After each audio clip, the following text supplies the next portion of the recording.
Hey guys, welcome to Dan's Big Movie Review. This is Joe. I am Dan. Now, we did one of these a few months ago by listener request Pee-wee. with Pee-wee and his two 80s movies. And it just so happened that when we got the request, it was the anniversary month of the original Pee-wee movie. So Yep. a few weeks ago I said to you, you know what? We should watch some old movies on some sort of special anniversary.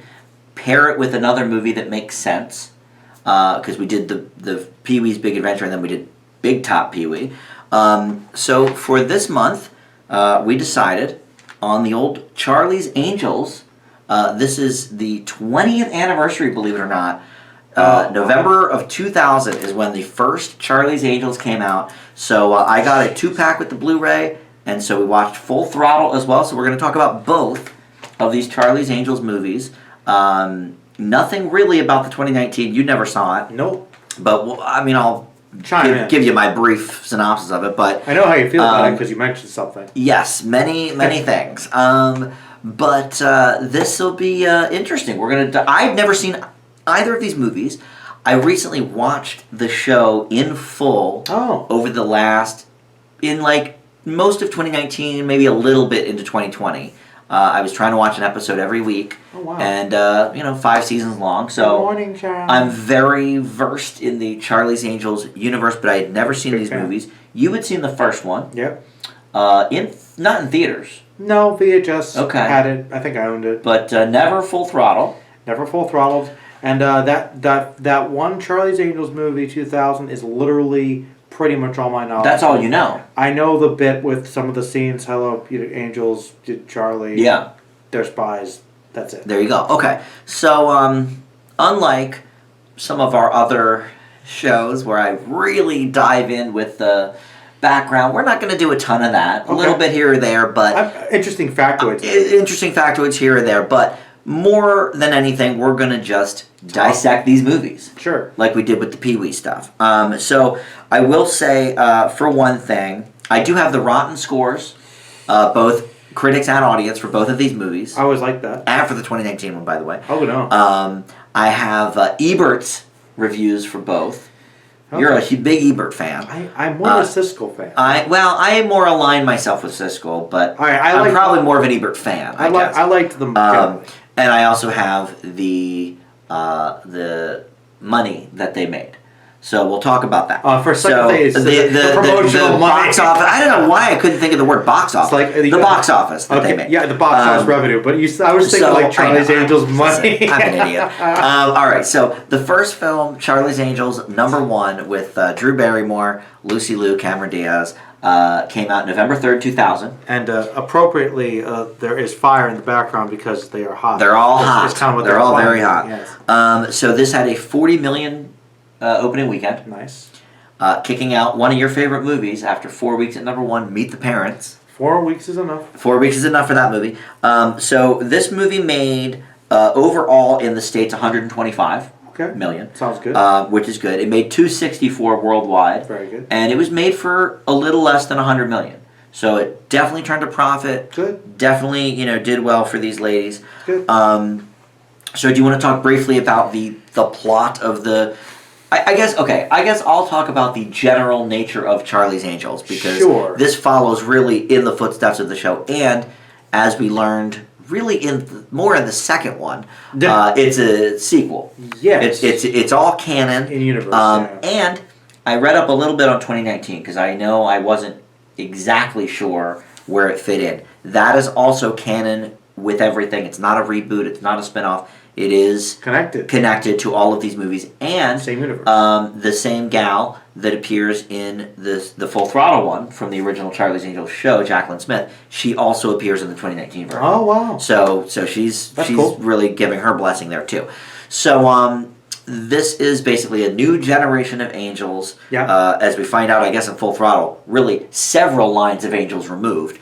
But anybody that remembers the show knows that there was sort of a rotating cast there anyway, once Farrah Fawcett left after the first season. So, but you have Charlie on the speaker, which John Forsythe, I was so pleased that he is still doing the voice of Charlie in these two movies. That's pretty cool. So happy about that. And so basically the premise is exactly the same. You have Bosley, who is in this case Bill Murray for the first movie, Bernie Mac in the second, and basically, they go on these missions to Save the world. and save community members and save people and what have you and do their stuff. They kick everybody's butts and they are hot while doing it. That's the premise. I mean, that's the whole premise. So in the first movie specifically, and we'll get spoilery. Usually in my movie reviews, the last 10 minutes we don't do spoilers. But there will be spoilers through this. So if you haven't seen the Charlie's Angels movies or if you care, you're warned. You're warned. But so in this first movie, what is there's actually a couple of villains, really. All right. But we've got Crispin Glover as the Thin Man. He's the creepy Thin Man. He's like the main villain. He's really a henchman, though. It turns out to be more of a henchman. We think he's like... But we don't know that. Originally, that's kind of the twist. He's working for somebody else. Yes. But I'm trying to remember the... Okay, basically they're trying to protect he's like a tech tycoon, Sam Rockwell's character. Played by Sam Rockwell, yep. And I'll be completely honest, it's like satellite feeds interconnected, so they can hack privacy, find anybody. Right. And they're trying to figure out what these people are going for, and we eventually find out who they're trying to go after. They're really trying to go after our good friend Charlie. Which I thought was actually kind of a cool twist. From a vendetta from decades ago. Revenge. A revenge decades old. That Sam Rockwell is basically avenging for his father that Charlie knew in the war. By the way, I thought I guess that's kind of one of the I guess a little bit of a testament because your reaction to it kind of sort of sold me a bit on it too because you were pretty invested. Oh, very invested in the story. Very invested. And I actually was too. I thought I liked the characters and everything. So the twist, really. The big twist is that Sam Rockwell's the villain. Right. Which right after he sleeps with Drew Barrymore. And I didn't see that coming. No, nor I. And I thought... Well, okay. I had my suspicion. I had an inkling because it just...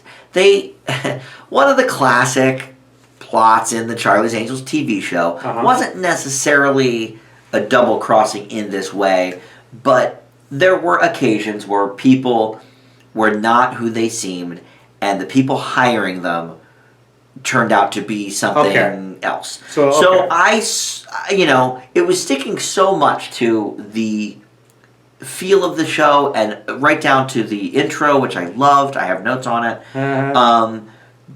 So I had like an inkling, but I thought it was well done though. But when it was revealed, I was like, okay, this is solidly. Well, I think the thing I liked about that scene coming together was for how like most twists it's very much in your face. Yeah. The whole scene was like a subtle build up. Rockwell's tone stays the same because she learns from the other girls that the one woman is bad. So Barrymore tells Rockwell, and she's like, evil. I know.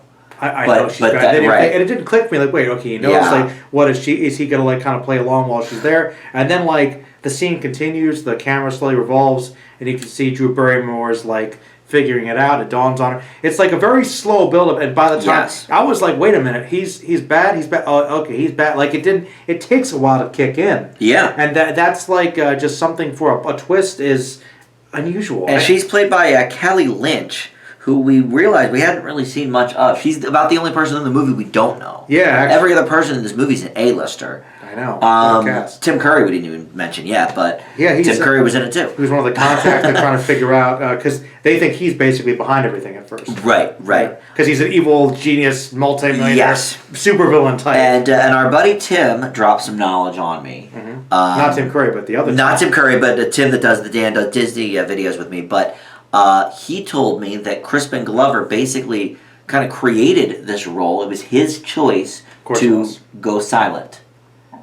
All right. To have his character not speak, which actually, it's funny, I didn't even realize until the second movie. Didn't have any lines, yeah. That he didn't have one line in the first movie. I thought it was great. I think that says a lot about the direction and the acting. He was doing the faces, the George McFly faces, but he didn't have any lines. But he gave off such a creepy emanation without any dialogue. I thought that was great. Yes. And you know what, man? I guess, like, I mean, there are a number of things I actually do like about these movies. Yeah. But one of the things I remember the most, even after all these years, was the creepy thin man. Yeah, creepy thin man. And he just... It's a good villain. He does a really good job, and do you mind if I bounce around? Well, okay, now that we're talking about the cast, though, let's just name off some of these other people in the movie. Because you've got an early Melissa McCarthy. Yeah, a little She has just one side role. And then all the boyfriends. You've got Tom Green, who Drew Barrymore was either married to or engaged to at the time. Hate him.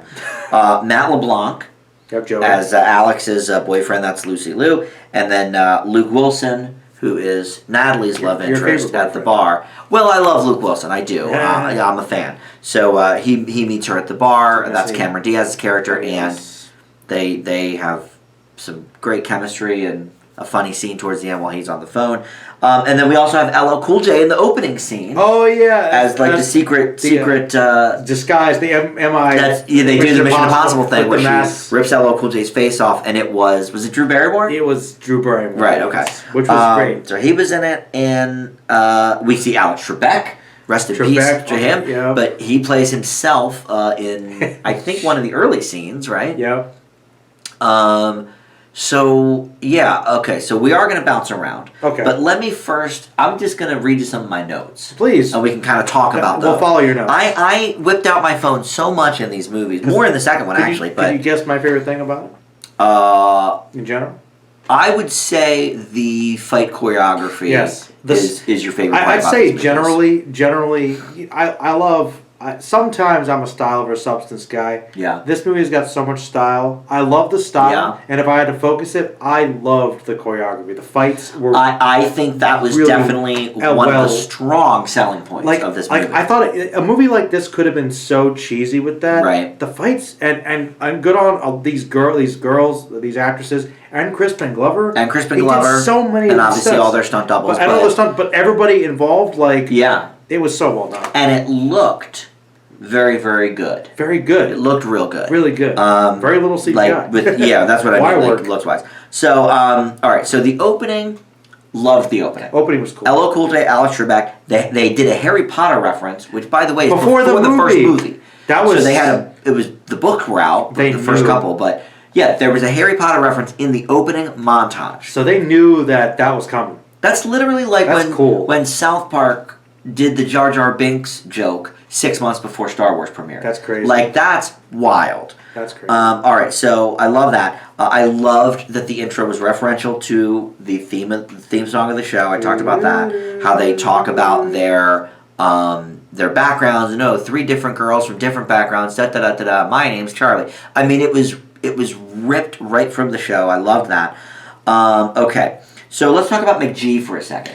McG directed this. And we've talked about him, I don't know on the air about our OC reviews, but certainly off air. But he is sort of the man behind the OC. So we've been dealing a lot in McG lately. We reviewed one of his movies for the podcast. And that sounds about right. He's been in the biz a long time. I know him most, at least before his movie directing, was from the music videos. He did, Smash Mouth and Sugar Ray and a lot of these hip alternative acts of the late 90s. Was a McG thing. But McG is doing a lot of things here that he did in the OC. Makes sense because it's the same exact time frame. Even like the cards. Splitting, the splitting of the screens and doing the different things. And the setting, some of the bar scenes. We joked about it. This could be the same sets. Yeah, I mean it had McG's stamp all over it. Was he? I didn't realize he had a stamp, but he has a signature. He actually does. He has a visual signature. Yes, he does. And pretty cool, actually. It's all right because it's not the best of signatures, but.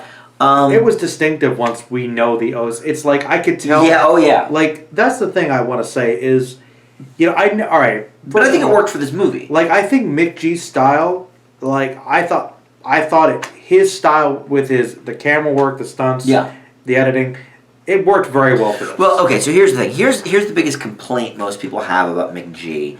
And his name? Well, his name sucks. His name is so stupid. I don't like the name. I hate it. But no, it's that because of his background. Music videos. He is he directs movies as if they were MTV music videos. Okay. And certainly for both of these movies, I agree with that sentiment. Sure.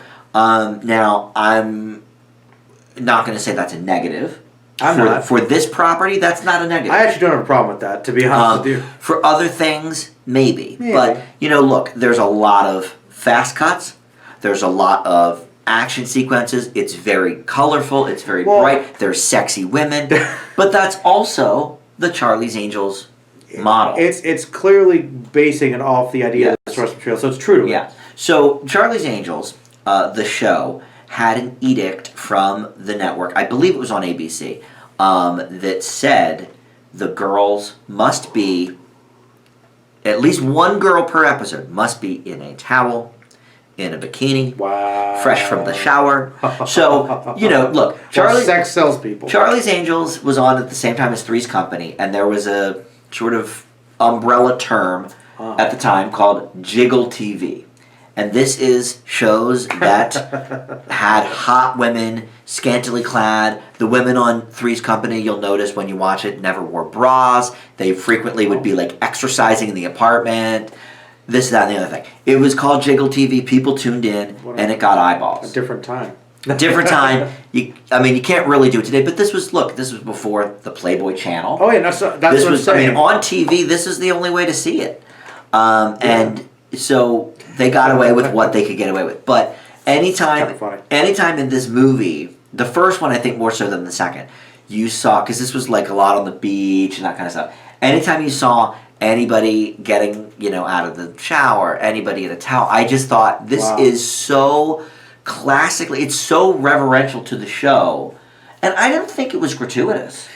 No. Like, not knowing that, and not knowing Charlie's Angels was built on that, did you find... obviously the women are sexy. There's no denying that. Well, clearly... You're not going to have an ugly angel. The movie is definitely... Look, we talked about it a little bit when we were watching it. It's Charlie's Angels.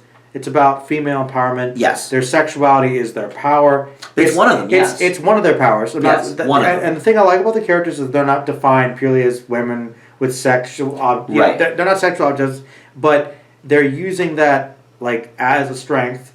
Yeah. And that's the point. Sometimes it can certainly be a distraction to a guy that they're trying to fight or whatever. And the gal that shows up in these, in the second movie I should say, and then the new version, Jacqueline Smith, she's always my favorite angel because she was the smart one. She was the one with all the ideas, and all the angels, and you'll appreciate this from, Alias, but all of the angels, were adept at costumes and accents and disguises and all of that stuff. The thing is, yes, they're attractive, but they're also talented, skilled, they're smart, dynamic. They're strong, physically, clearly. And they're interesting characters with distinct personalities. Yes. Which I really like. And I want to say, I guess, about the stuff that could potentially be more gratuitous. There definitely are some shots that are clearly... They're clearly hyping it for to bring the teenage boys or girls, whoever, like that. Fine. Yep. But I thought it was oftentimes... It was on that line of, cute, fairly tasteful. If I draw the comparison to, say, a Michael Bay, like a Transformers, there's some stuff in there that I'm like, that's just disgusting. It's over a line. Right. Like Megan Fox is there clearly for one reason only. She has no brain. She's barely a pair of T's, and that's it. Yeah. And these girls all have... If there was a car wash scene, it would have a point to the plot and the story that they're trying to do something. Yes. And also do that. Right. So, I like that. And you'll notice, all the guys are so secondary to anything. Not Bill Murray as Bosley. He's important, of course. But the women... But the boyfriends. They run Tom the show. Green, Luke Wilson, and whoever the other one is. I can't remember now. And Matt LeBlanc, so forgettable.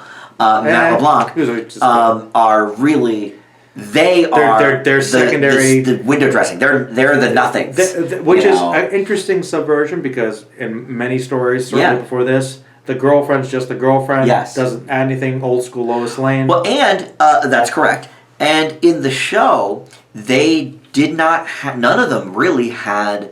steady... Yeah, none of them... They slept with men sometimes, but none of them had boyfriends. So that was one difference that I actually kind of appreciated. All right, well, this will be an interesting discussion, but I would say, for what this movie's going for, they're strong, independent women. Absolutely. Certainly. Which is why the Destiny's Child song is independent women. Which was perfectly appropriate. And our buddy Troll, who watched it with us, said, I think, a comment about, well, all right, when are we going to talk about the grades? I guess we'll get to it. Cause before we get to Full Throttle, we'll talk about it. Because I still have a couple more notes on this. Well, okay, feel free to go through that, because I feel like I'm wondering what people's problems are, and I could see what we're talking about. People are like, dismissing it. But in context, I don't think this is like, demeaning to women, really. No, it's really not. It's empowering. It is empowering.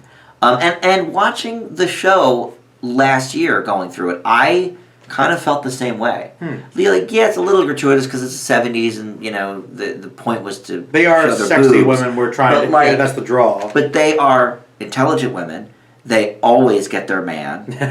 They always escape death. And they run the show. Well, Charlie runs the show. Okay. Charlie runs the show. Okay, but Bosley, as we learned from Freaks and Geeks, Bosley's the comic relief, really. Yes. And he is that here as well, which I have mixed feelings about. But the which we'll talk about. But the angels get things done. They are the stars. It's their story. Yeah. And they, in this movie, they save Charlie. Yes. So they are, like I said, they run the show. Yeah. And look, and you can see that as threads through pretty much all of their careers. I mean, Drew Barrymore never plays a dumb blonde. She could. No. None of these. She plays nerd, like Never Been Kissed. She's a nerd. Yeah, but she's never dumb. No. And Cameron Diaz goes a little more with that. I think she's more dynamic than people give her credit for. She might be a little more dynamic than people. She can't sing. We know that. I think Cameron Diaz definitely has floated that more with her comedies and stuff, but she tries a lot of different roles. I'll give her that. I like her Gangs of New York. Yes. Well, yes. And some of her dramatic roles are fine. I like My Sister's Keeper as well. Yeah. But Lucy Liu, she went on to play Watson in Elementary. I mean, she was very intelligent in Ally McBeal, even, and Kill Bill, of course. So she's there you go. Yeah, they have some good. They aren't just pegged in purely as they can't act. Well, and that's the thing. I think they're all talented. I think because they just did this when Charlie's Angels, the show, first came out. Farrah Fawcett was such a breakout. The famous Farrah Fawcett poster that all the kids had. They show it in that '70s show all the time. Yeah. I think because that broke her out as sex symbol Farrah, I'm not sure if the show ever really got the recognition that it probably deserved for actually empowering women. This was not really a subversion of the show. No, it seemed like it was true to the show. This really was very true to what the show was. So, which is cool. All right, so we talked about the action sequences. The race editing was great anytime they were racing. Because they had that one scene in the car where she rams a thin man off the road. They do the bike thing in that. That was very well done. Yeah, the racing scenes were really good. Yeah, racing scenes were good. Fight choreography we talked about. The stunt doubles, I didn't notice any. Whoever they got to do the stunt doubles, it was seamless. Like you said, the wire work was great. I was paying attention, but the reason why you had a hard time is because, yes, they were definitely stunt doubles, but the actors were engaged with as much of the stunts as they could be. Like, when you see Chris McGovern fighting somebody with a sword, he's doing it for at least a couple shots. That certainly from Lucy Liu in the Kill Bill stuff. She's got some of the martial martial arts stuff. Right. So there was a great blending. Like, the actors were doing as much as they could. Yeah. So when they're bending over, I'm like, that's seamless editing. Just great. The only other thing I wrote, which sort of goes in line with all the fight stuff. Yes. The Matrix influence. There is some. But is it, as you pointed out, it's not maybe as bad as some that we've seen. No, there are some movies after that, like But this came out obviously 1 year after The Matrix. Everybody was trying to be Matrix, but I think this one, yes, it's tying into it a little bit, but this one I'd say more directly, like The Matrix, is influenced by traditional kung fu movies. Yeah, that's what we kind of had talked about. Especially than just The Matrix. In the stuff at the end, where they're at the castle. Oh, yeah. That stuff is very, very kung fu heavy. Mm-hmm. And I appreciated that. I like that a lot. That's in the original show, it was sort of corny TV 70s. Gunfighting or some gunfighting, but like even when it was hand-to-hand combat, it was still very cheesy. Not the best like A-Team type stuff. You know what I mean?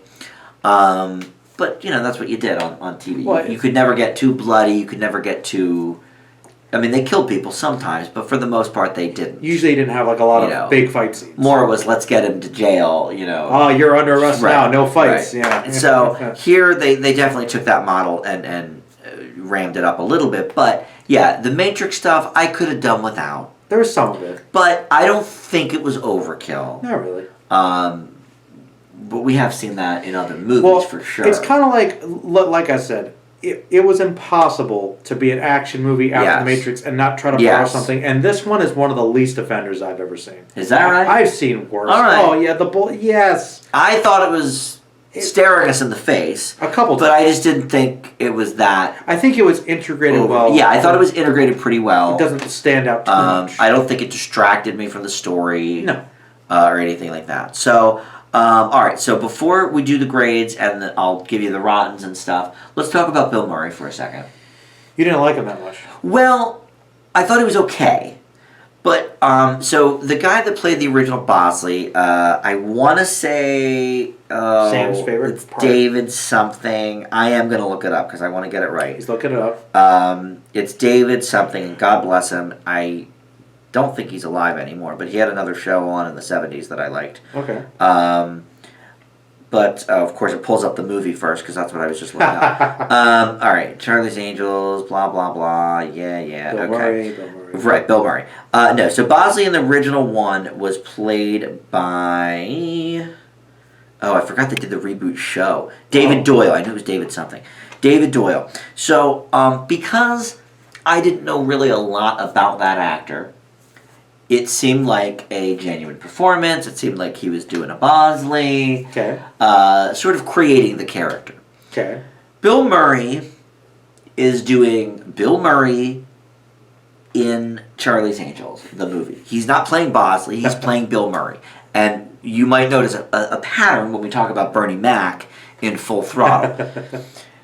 Now, at least they explain that a little bit better. Because they're two obviously separate people, Bosleys. Yes. They're Code brothers. name, yeah. So, which the 2019 version goes way off the rails. There's like a handful of Bosleys. But I just felt like Bill Murray was not giving enough for this performance. This was in a weird Bill Murray phase. Like pretty much shortly after Groundhog Day, it was like for 20 years. Well, 10, I guess, because he started doing those dramas that were great, Lost in Translation. Right, a couple of years after this. But anything for that 10 years, like the Garfield era and all that, is just like, it's just Bill Murray doing Bill Murray shtick. And I thought it was okay. Yeah. But that, to me, was the weakest part of the movie. Yeah. You know? Especially when he was trapped in the place. It was weird because it felt like he was sort of like written out towards the end. Like he just kind of disappeared. We thought he died. Yeah, I mean, I guess maybe they afterthought of him anyway because they were like, well, this is so much about the girls. Let's focus on them. We gotta have Bill Murray here. We'll have to have more scenes with him. Like the thing in the original show was Bosley was usually part of the bit. And he would go in with a disguise as well and pretend to be some rich. He was when they were trying to get Tim Curry. A little bit with the Tim Curry stuff, but then like you said, the last half of the movie. All right, Dan. Here. More than that, he was just. I'm gonna offer some caveats though. Nobody came to see Bill Murray. I know. No, I think they wanted that. He's part of the reason. All right. No, I think it was fine because for one thing. This is partially about upping the ante, in much the same way that the villain is going after Charlie. They also kidnap Bosley. So it's like, instead of having the action, we have to rescue him. That's a big impetus, so that's kind of upping the stakes right there, too. Yeah. So that's, I think, okay. And as far as Bill Murray, doing Bill Murray shtick, I'm okay with that. Also, because we know that this is a sequel, is this supposed to be the original Bosley? Or could this be another Bosley? Because we know... Apparently Bernie Mac is replaced. I did think of that, and I'm not sure. So if that's the case, he's not exactly the same guy, I can forgive. But he certainly could be, because it was only 20-some years after the original series. Certainly Charlie's the same. Don't know. And Bill Murray would be the same age in this as Bosley, the original, would have been. Okay. So I don't know. Okay. I guess that's a fair point. That's the only thing I could say. But I don't know. I agree. I think his probably the weakest part of the movie, but it's still Bill Murray being Bill Murray. For so example, I'm fine with that. Okay, for example, we love all these women. We've seen them in many movies. Yeah. But I didn't necessarily think of them as Drew Barrymore, Cameron Diaz, and Lucy Liu in this movie. They were playing. They were definitely Natalie and Alex. You know, they were their characters. They broke away from any comfortable areas they could go to, and they played these characters well. And it's like, oh wow, Natalie's doing something with Bill Murray. Actually, one of the, I don't know. The fun things about this we talked about is a lot of these women, with especially the different costumes and gags, they get to play against type a lot, especially Drew Barrymore. Especially Drew Barrymore. Oh man. Okay, so real quick, we had talked during the movie about where everybody was in their careers at the time. Lucy Liu really just starting out. She's starting. Because it was before Kill Bill. She was on Ally McBeal, but that was really about it. Like, I was surprised Diaz was top billed. I was like, wow. Well, Diaz was top billed, as we talked about, because of The Mask, Something About Mary. She was really on a hot streak. She's kind of getting big. Yeah. And Barrymore really was just coming back. Comeback. She had that nice, those nice kids roles. Was this And then for a good 15 years, she kind of fell off because of her drug problem. Oh, yeah. And then she got, kind of clean in the mid-90s, and then made Ever After, made... Is this after Never Been Kissed? This was 1 year after Never Been Kissed. Ah, nice. So this is, Drew Barrymore was on the trajectory, but like we also talked about, she may have gotten some of the back end, too, because she was a producer. She's basically the reason this exists. Yeah. So Cameron Diaz, to me, makes sense to be top billed. To bring people in. She was, Something About Mary was hot. It's interesting. I think Diaz definitely is the thing to bring people in. Mm-hmm. Lucy Liu gets some of the TV people in. Right. Okay, to support her. And Drew Barrymore, along with Bill Murray, and the other cast members, gives this movie a little more credibility. Some classic actors that's some good casting. Yeah. Good casting. The casting's great. The cast is really The casting is great. Tim Curry also had some... Tim Curry, we don't really talk much about, but he is always great. He's always great. Can't deny that. Yeah. All right, so... this movie, Tell me. let me see, on Rotten. Oh, first of all, before we get to that, one final thing. I haven't figured out if this is true or not, but the wiki for this says that Charlie's Angels, the first one, in 2006, was the very first Blu-ray. Really? I don't know if that's true or not. It's on Wiki. The article it led me to didn't really tell me. Well, I think it's a decent choice for first Blu-ray. Like it would make sense. It's a very hot movie, and you would want to see these action sequences in crisp Blu-ray. I'm glad when you can. No, I believe that's how it should be watched. All right, so this has a 68% critic, 45% audience. That's interesting. On Rotten Tomatoes. That's very interesting. And so I delved in. Unfortunately, the audience is sort of hard to figure out because this is an older movie and Rotten didn't exist in 2000. Yes. So a lot of these movies are in retrospect. But you kind of look at it by date. So I went back to like 2014 to see like what people were saying. And for the most part, it's people that just thought it was stupid, thought it was pointless, had no plot. The plot's pretty paper thin. Nobody really mentioned how great the action sequences were. Nobody really mentioned how reverential it was to the original series. I bet a lot of people that watch this didn't watch the original series. I guarantee they didn't. Let me tell you who else didn't. Roger Ebert. He mentions in his review that he's never seen the original show. All right. But that he understands the premise. You know something about Ebert, and not to bring him back to Star Trek again, but... Hated Star Trek. Well, I know. Ebert, I think, is one of those guys, I'm just guessing here, but I think he's one of those guys that's in the cinema, it's better than TV. So I don't think he gave a lot of time to TV. I agree. Because I remember he'd see the Star Trek movies and be like, oh, they did their thing on their little TV show, and it's like...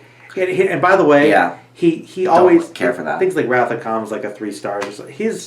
Okay, so he gave this a half a star. Half a star? Half of a star out of 4 from Ebert. This is one of the... Oh. He really hated it. He hated it.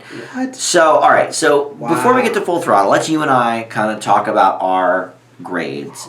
I think overall, we sort of we're on the same page at the theater, but I think so. I think this is a fun movie. Yeah. We get a lot of action movies. We've seen some that are okay. Yeah, a lot of okay. Some of the Fast and Furious are okay. Yeah. None of them are great. Some of them are god-awful. Transformers movies, some of them are okay. Some of them are god-awful.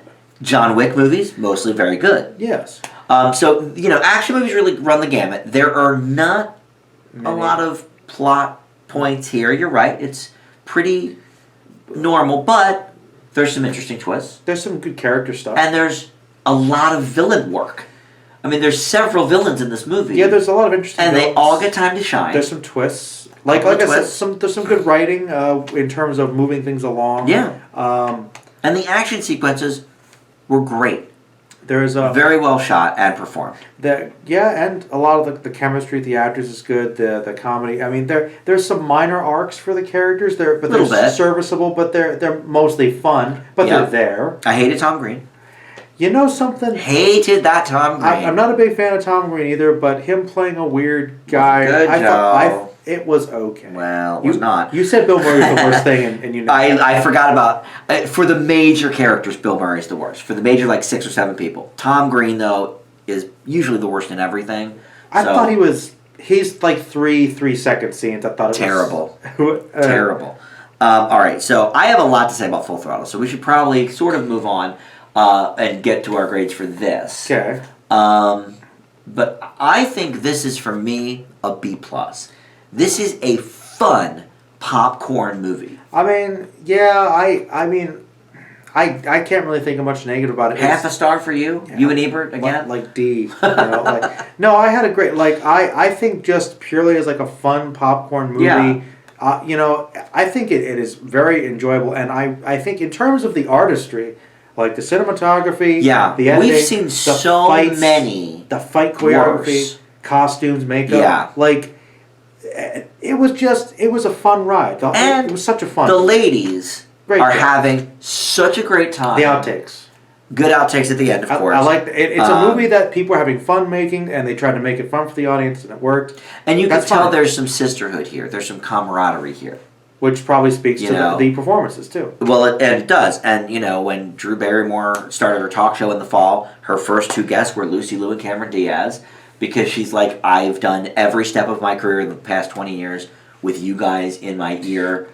You had to be my friend. You could tell that there is great chemistry right from the start with these 3. Well, you know what? The great thing about this is planted a seed for another conversation. But we'll get to that some other point. But you made me think of something with this. But I think sometimes a movie can just be a fun popcorn movie and be good at it. And I think this is a great example of that. And there's a lot of movies that are fun popcorn movies that don't really succeed at that. No. They can maybe be okay to watch. You might have an okay time watching them. But then you'll never watch it. But this actually puts some artistry into it as well. The effort. You could I would watch this again, immediately. I really enjoyed it. The racing scene, the fights. You could feel the genuine, painstaking physical effort that these stunt people went through. Yeah. And I always appreciate that. Yes. It made me really feel about this the way I do about the very best of the Fast and Furious movies. Yeah. Which, even then, I don't think I've ever given one a B+. Yeah. But, you can tell a lot of love goes into those movies for their fans. And I really think Mick G and everybody that worked on this movie put a lot of into it, and I appreciate that. All right. So, do you agree with me on the B+? Yeah, B+ sounds like that's what I was thinking about giving it. Okay. Now, I think Full Throttle we will have a little bit more of a disagreement with. Okay. Because I really had some issues with it. Okay. So basically, what is the plot of Full Throttle, the second film? Well, I mean, it's another revenge thing. Revenge, they try to do the same thing again, but this time it's with a former angel, which was an interesting idea. Going after... Played by Demi Moore. Demi Moore was the big selling point, and and also kind of tying in with that, I guess getting these. There's always a device to get these rings to basically sell to all the organized crime groups, and we get a replacement creepy thin man with this Irish mobster guy with the faux hawk, who was apparently, we get some backstory for Drew Barrymore's character. She wanted to witness protection, and he was like a psycho. And she witnessed him murder somebody, so she had to get out of the relationship. Game here, and he basically is sent to go after her. Yeah. And she has to deal with him, and she's kind of this badass character, and we see that she's not in her element. And actually, all the angels are really kind of pushed to the brink in danger. Yeah. And that's kind of the idea of this movie is, I guess, making them even more vulnerable than they were the last time. Okay, yeah, that's exactly what happens. It's definitely the darker of the two. Very dark. So this came out in 2003. Yes. Had a 37 million opening. I remember which is close. the trailers for this all the time, and it was all over the place. They put Demi Moore in that swimsuit all the time. Very hot Demi Moore, of course. Yeah. Not showing her age at all. Very, very attractive. I mean, she's one of those women. The fine wine thing. I was like, full disclosure. I'm more attracted to her in this movie than I was in Ghost. I think she's hotter here than Ghost for sure. I'm just that was literally 13 years earlier. Yeah, I'm like, okay. So this opened at number 1 again. After the Hulk. The Hulk was number 2 that week. The 2003 Hulk, your favorite. Ang Lee, yeah. The Ang Lee version. It grossed about $100 million in the U.S., which is a drop-off. Okay. But the worldwide was about the same, within about $5 million. $259 million worldwide. Huh. But it cost about $30 million more to make.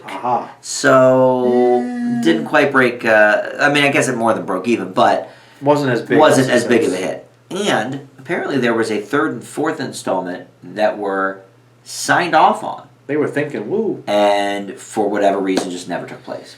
Huh. I'm not sure if the take on this one wasn't as big. Maybe the women decided they were doing other things. I don't know, but anyway, so still moderate hit though, certainly.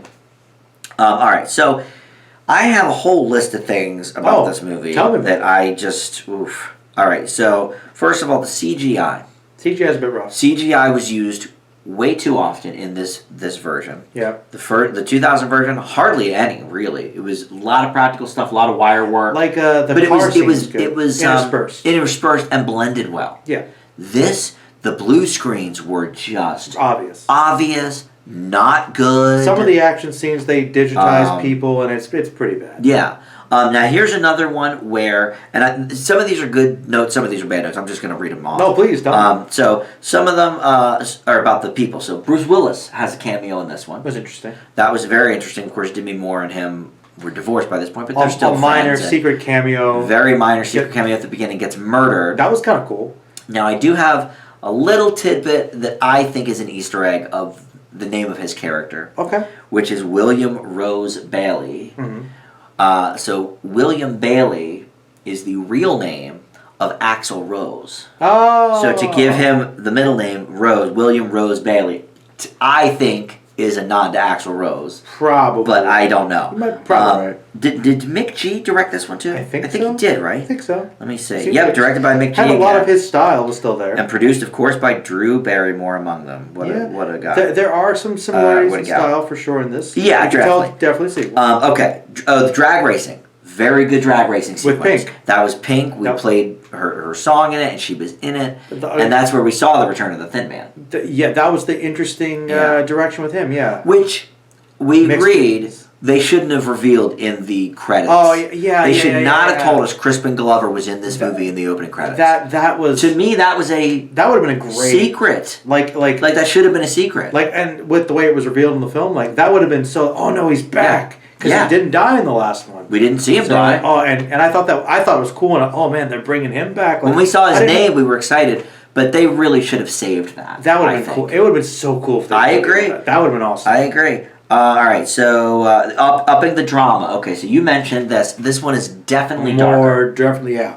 They up the stakes. The violence too. The violence. Remember when Drew Barrymore gets punched and the blood? I was like, there was some good. There was some very good visceral things in that scene with her blood just the choking. You were flinching. Like a body part, which is some good the sinew performance. And it's when the ex-boyfriend punches her, and also when why am I Demi Moore? When Demi Moore gets punched or something, a piece of flesh is hanging off. I'm like, yep. Wow, they went to so hard. That part was good. I like makeup and very good makeup on that. Some good there. Now, how do you feel about though the darker tone? Let's pause on that.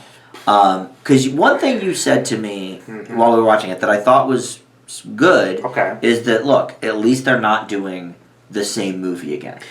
I hate it when a sequel just does the same. There were parts of it where I'm thinking, okay, it's still reverential to it's very the show, though. Yeah. You know, they didn't go too far off track, but this is definitely I think the first one is more comedic. Yes. And more comedic than the show was, even. And the Full Throttle, at first when we're watching, okay, this is actually so far pretty much the same, and I felt good, but I'll admit there were parts where I'm like, I start to feel like the same movie.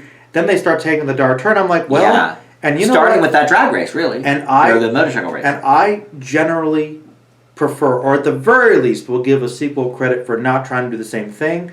And this movie tries thematically to build, and I like some of the stuff it does. Okay. And I like some of the stuff. I agree. I like some of the dark stuff, like with the whole thing with Drew Barrymore's vulnerability and the dark. Yeah. I'll be honest. I thought that this is okay. That was a great backstory for her character. Here's the thing. For sure. The thing about that particular element that even though I have mixed feelings about it, it made me uncomfortable. I think it was supposed to, and here's the testament why I like that. I've told you how much I love the creepy Thin Man. He's like the most memorable thing about the first movie for me, even all these years later. He was the great villain, the great henchman. Yeah. They subvert that, up the ante, and they make a guy who is more threatening and more unstoppable than the creepy Thin Man. Yeah. And I didn't think that was possible. And then they flip the Thin Man script on his ear. And they make him a more complex, interesting, weird character. Still without saying a word. And you know what? Acting and some good writing there. I did not see that coming. I agree with that. I like that. That part was definitely better. I like that part. Those elements I like. Yeah, and I agree. A sequel that does the exact same thing, I don't care for it. Even if it's the same thing, but let's up the ante. That does usually fall. Like if it's like Fast and Furious. Oh well, let's have more racing. Well, no, but this actually gave us. You're right. Different characters, different directions. And one other thing I really appreciated, because they really never delved into this too much on the show. Demi Moore kind of talks about how Charlie plucks the angels. And molds them in his image and whatnot. There was an interesting allegory. And that was an interesting exchange. The allegory that the Demi Moore, the fallen agent sort of thing. Yes. That with the father figure, there were some interesting themes there. And it was clear by Charlie's reaction to it that she is not the first to fall. Yeah. So this has been a problem. So it implies that, maybe Charlie's not perfect. I don't know. It's interesting. Charlie's pretty perfect. I think we all know that. Okay. Soundtrack. We talked a little bit about the first one. The soundtrack of these movies is phenomenal. Actually, yes. We did forget. Because the next thing I wrote down was The Prodigy. We are. Every time they did a Prodigy song in the first one, the Thin Man appeared. Yep. So every time they did one in the second movie, we first see the Thin Man.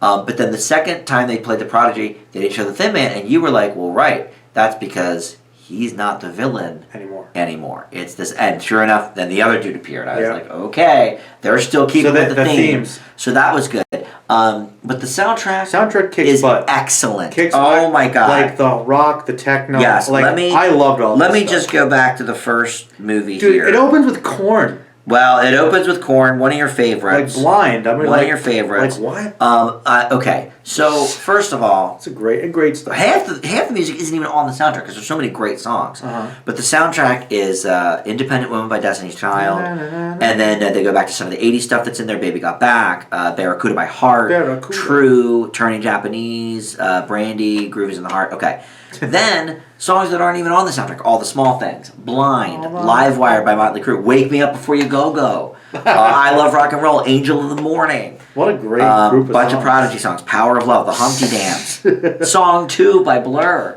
Remember? All right, so that's just the first soundtrack. So the music in this is they picked some good stuff. Excellent. Yeah. I can't deny that. The soundtrack to the second one is also pretty good. Maybe not as good, but it's got... this is probably Mick G as well. He knows how to pick good songs to fit the visuals, and that's another good compliment to these movies. Actually, that's a good point. Mick G probably... That's how his music video style works for this. Yes, you're right. That's all. Mick G and Drew Barrymore probably helped culminate. One of my favorite songs, the Edwyn Collins' "Girl Like You," which was the one you actually pointed out. Yeah, I like this song. It was towards the end, and it's used so much better here than Empire Records, which is the movie it was written for. So I love that. You Can't Touch This. The Bee Gees. Any Way You Want It by Journey. Living on a Prayer. David Bowie. Yeah, I mean. Do you own the soundtrack? I own the first one. I actually don't know if I own the second one. Okay. I have the Pink song because it was on her album, but I don't know if I have the soundtrack. I didn't. Never realized how good the soundtrack was. It's a good one. Until I saw the movie. It's a really good soundtrack. Very, very good soundtrack. So yeah, all right. Okay, some things I called. A couple of like jokes. We should talk about Bernie Mac, I guess. I didn't. Oh yeah, we glossed it. I don't know if I wrote him down specifically, but Bernie Mac. We mentioned he's the new Bosley in this one. He's the brother of Bill Murray, which they explain. Shia. We forgot Shia. Oh, I wrote him down. But yes, okay. Baby LaBeouf is in here. Oh God, Shia, baby Shia. This would be during the Even Stevens era of Shia LaBeouf. Big fro. He's in this. Oh, and all the guys are back. LeBlanc, not Tom Green. He sucks. But Luke Wilson. But Luke Wilson. They build off those. And Tom Green are back. And then we have a new man for Drew Barrymore. Was he played by a famous person? He must have been, right? I think it was Justin Theroux. Oh. Who we don't really know much about him, but he's more of a writer. No, he's the bad guy. He's the bad guy. Justin Theroux. So who's her boyfriend? That she doesn't have one. Her is dealing with a. Oh, that's right. She's dealing with herself. See? Yeah, you're right. Talk about some themes about women identity empowerment. We also didn't mention Carrie Fisher. As the nun who raised the thin man. So she was in it. That was a good cameo. Eve, the rapper, and the Olsen twins appear as well. As former angels. And then John Cleese. John Cleese is Lucy Liu's dad. Great Cleese. Yeah, great Cleese. We very saw him interesting. What's that? We saw him recently with Five. We've seen him Cleese. Oh, that's right. He was just in Five last night. Yeah. He and Matt LeBlanc had an okay exchange. I thought it was funny. You thought it was funny. It was okay. I thought it was funny. It was okay. Bernie Mac. Let's talk about him. He's doing Bernie Mac. Bernie Mac is. But he is a new Bosley. So see, I actually minded him a little less, but. I didn't think the jokes fit at all with the tone of the movie. That's the thing. I think, I was fine with Bernie Mac. I would have preferred if he was the Bosley in both movies. That's fine. Because I think his shtick would have fit better in the first one. This movie, his stuff stuck out like a sore thumb. Sore thumb. Like you said, it's literally just the Bernie Mac show. Doing the Bernie Mac seconds. show, yes. So I did not care for that. I think we can all admit that. I like Bernie Mac, but he could have been out of this one. Yeah. Unfortunately. I think he could have been, or just... Well, I mean, you have to have a Bosley, so it's fine. Dial it back from But just somebody that's not going to do their own routine. Yeah. I don't know. But I think Bill Murray worked a little better, even though that's what he was doing. It's because it worked better in the film. Mm. Like, the reason my problem with Bill Murray is, I guess I was assuming he was the original Bosley. Maybe he's not. But you're right. Like, the way the scenes are framed, structure, it's like the skits are just these separate little... Yes. Like, when he's at the fucking... Oh, the thing. When he's in the street. Remember what... that's what I want. They're in the middle of the... Yep. Like, this is... I was going to say when he's trying to get into the car. Thing, and he's trying to, like, show his credentials, and... Like, he's just riffing. He's doing Bernie Mac stuff. He licks the guy's board. Yeah, like, I don't know. It took me out of it, and I didn't like it.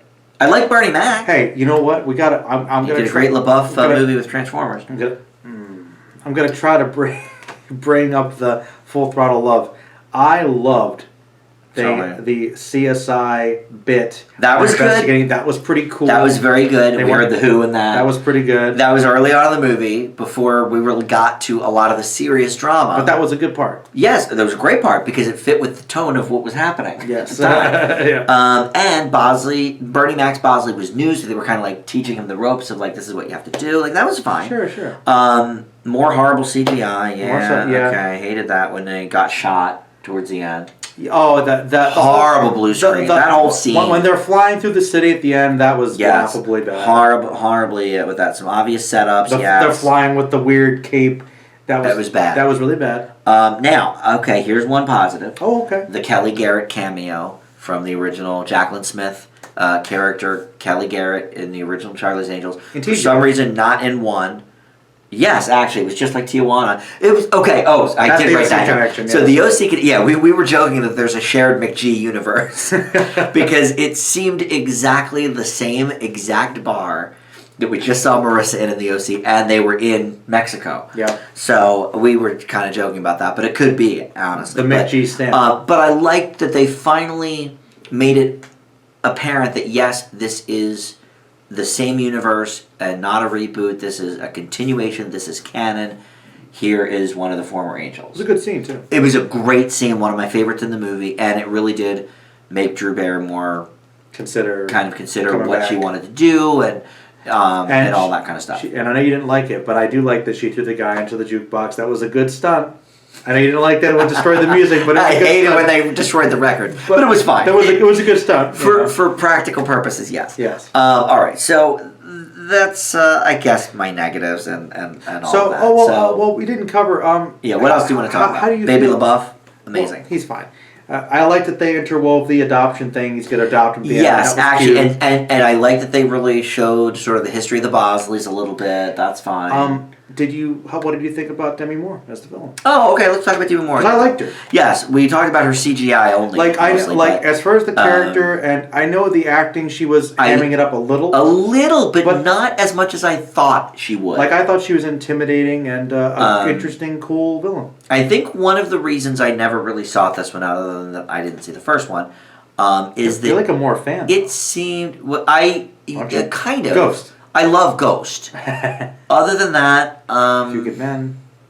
Yeah, but I didn't see that till like 5 years ago. Oh. I mean, I saw G.I. Jane when that came out. I like that movie. It's okay. It's fine. But just from the trailers and how this was, it just seemed like it was gonna be the Demi ham supreme. You know, it's which is ironic. And it wasn't actually because half the movie is really kind of dark and intense, which is not hammy. No, it's weird. But that's not how they presented it. No, because in the ads. Yeah, I remember. I do think she did a good job here. Yeah. And I agree with you that the character arc and the decision to have the story mostly be about a fallen previous angel, I think that was a very smart choice. Interesting, yeah. And I liked her character. Yeah. I did too. I don't like a lot of the things surrounding it with the blue screen. Some of her fight scenes were...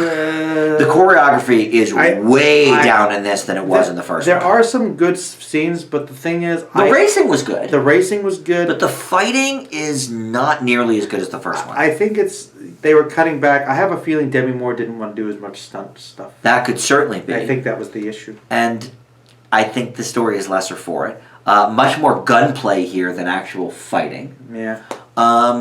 So these are my reasons. Okay. So Rotten agrees. Mm-hmm. But although I thought the first one was too harsh on the Rotten. Yeah. So this one, the Rotten is 42% and 40% for audience, which the audience is almost the same.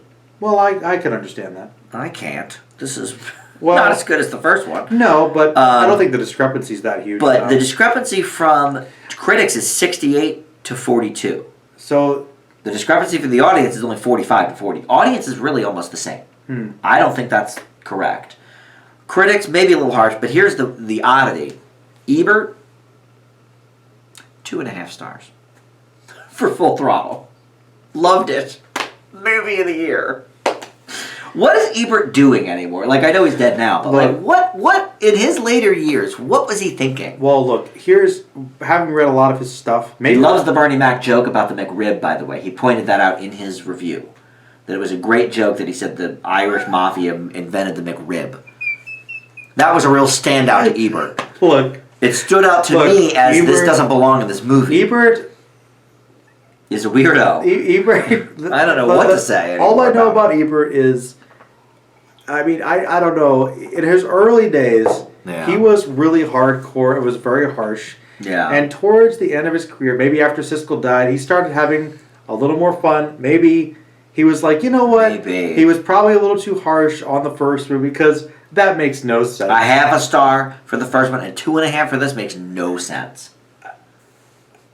No sense. That's at all. And what's funny is what he says in the review of Full Throttle is the first movie. Everything we said about the first movie. It's a fun popcorn movie. Dan, it's I'm going to tell you what I honestly think happened. Okay. Because this happens to everybody.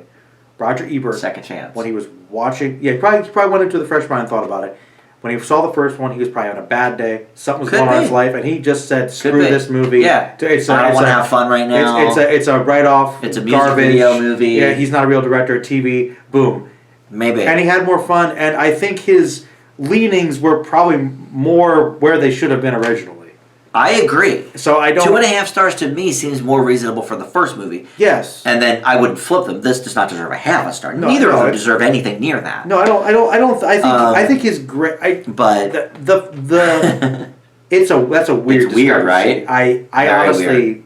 I don't know. All right, but what do you and I think of this second movie? I think I don't like it as much as the first one. It's certainly a step down.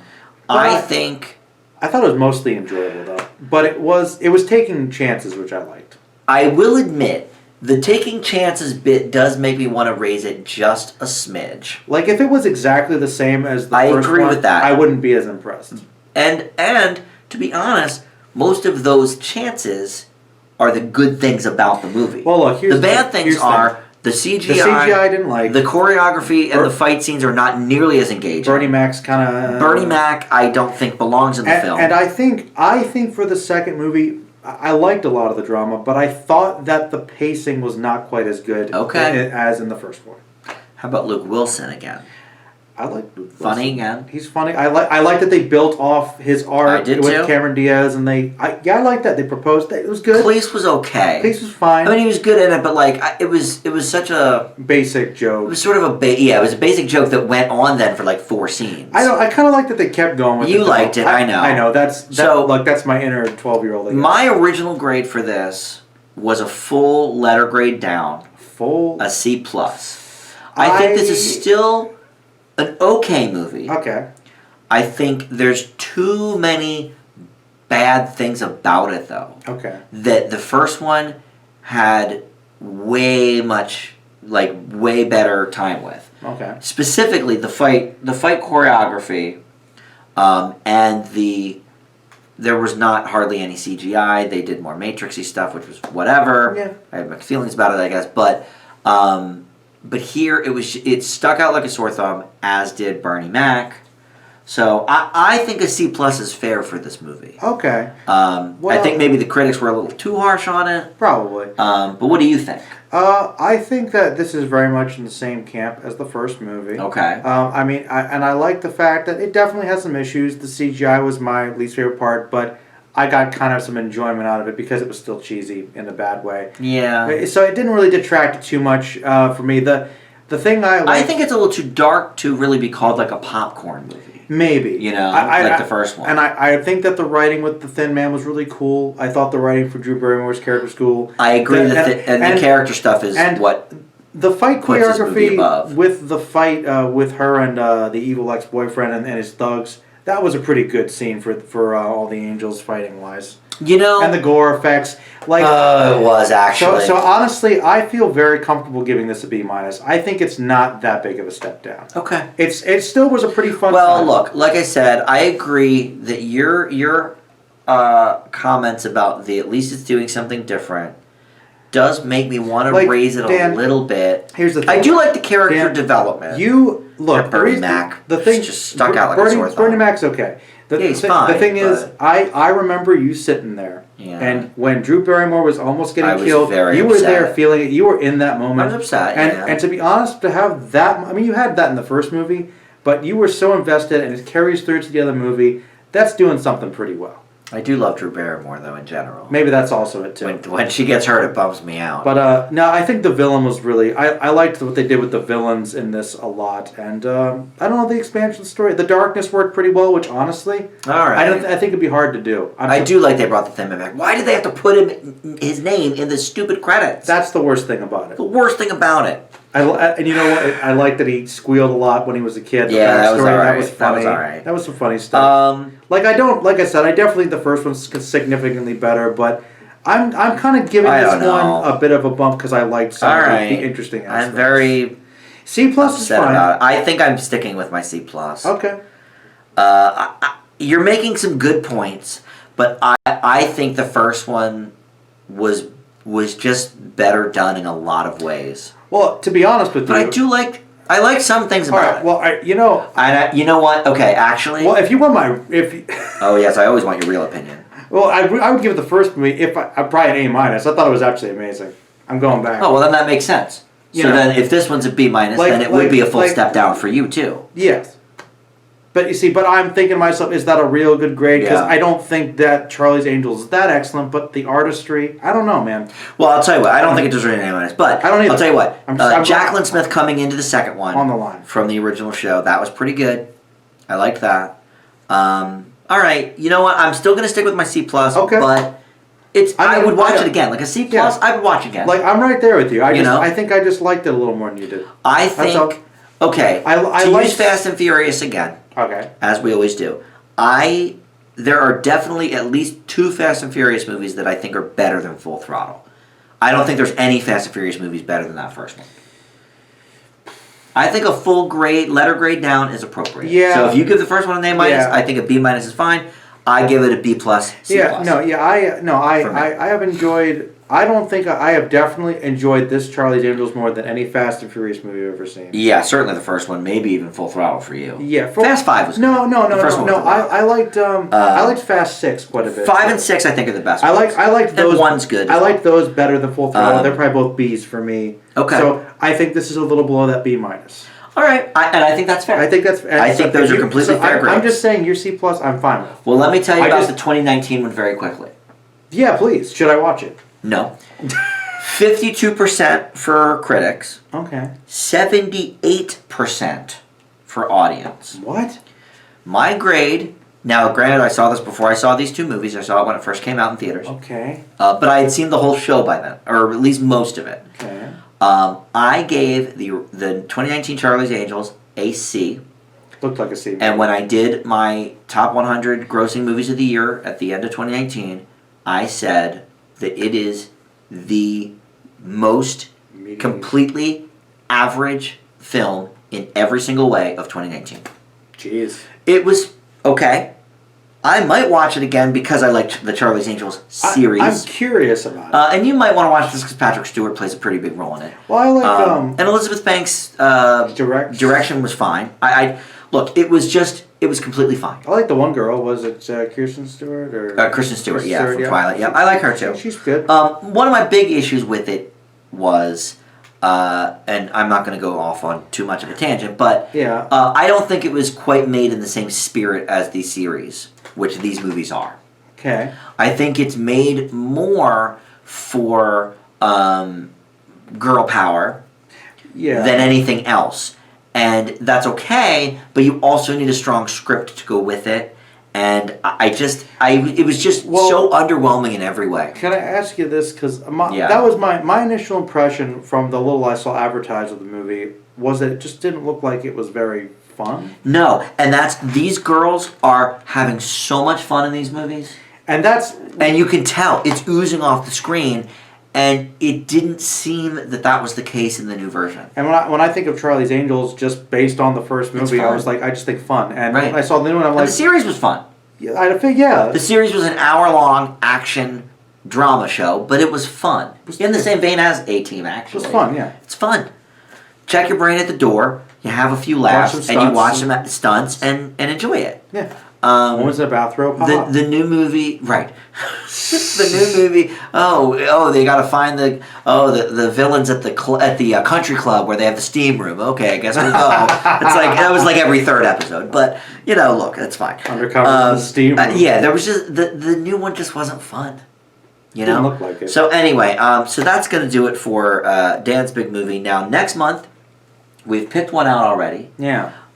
Which actually sort of got the ball rolling in the first place with this, because you had mentioned that we should finally do a review of this, and I was like, you know what? It's the anniversary year for this movie. We'll do it. And it turns out it's not going to be the anniversary of the theatrical release; it's the anniversary of the DVD or the VHS release. Same year. It's fine. But I like to do it in the same month.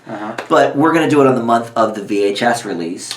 Of Dick Tracy. Classic. We've been talking about this for years. I love Dick Tracy. So, and I haven't seen it probably since the mid-90s. I saw it in theaters. I haven't seen it in a long time. And then I saw it, maybe one more time in the mid-90s. But, so we're going to pair that with The Shadow. Which I've never seen. Another early 90s pulp old detective crime comic strip that got turned into a movie in the early 90s. You've never seen it. I saw it one time only. Baldwin. With Alec Baldwin.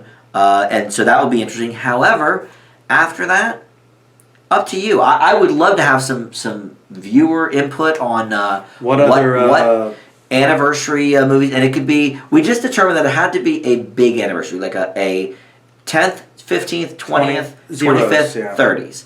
I think you said 10 was too soon, so I think 20 is as old as we want to go. Yeah, we could do 10 if people. All right, we could do 10. It was within the last 5 years. We talked about all those movies. That's what I mean. Like we did Film Fanatics from like 2014 on. So yeah, or 2013 maybe even. So I would prefer certainly 2010 or before. Something a little older. But yeah, so next month will be the 30th anniversary of Dick Tracy. But after that, please let us know what you might want us to review. Maybe it's something we have not seen. That'd be cool. I never saw any of these. And you had never seen Full Throttle. No. We had never seen either of the Pee Wee movies. No, actually. It's kind of cool. If it's And honestly, rewatching Charlie's Angels was great. I actually liked it more than I did when I was a kid. Yeah, it's definitely more layered, I think, than you probably would have thought. I picked up on so much. Yeah. So, all right. Well, thank you so much for watching. That will do it for us. We'll talk to you next time. Bye. Bye.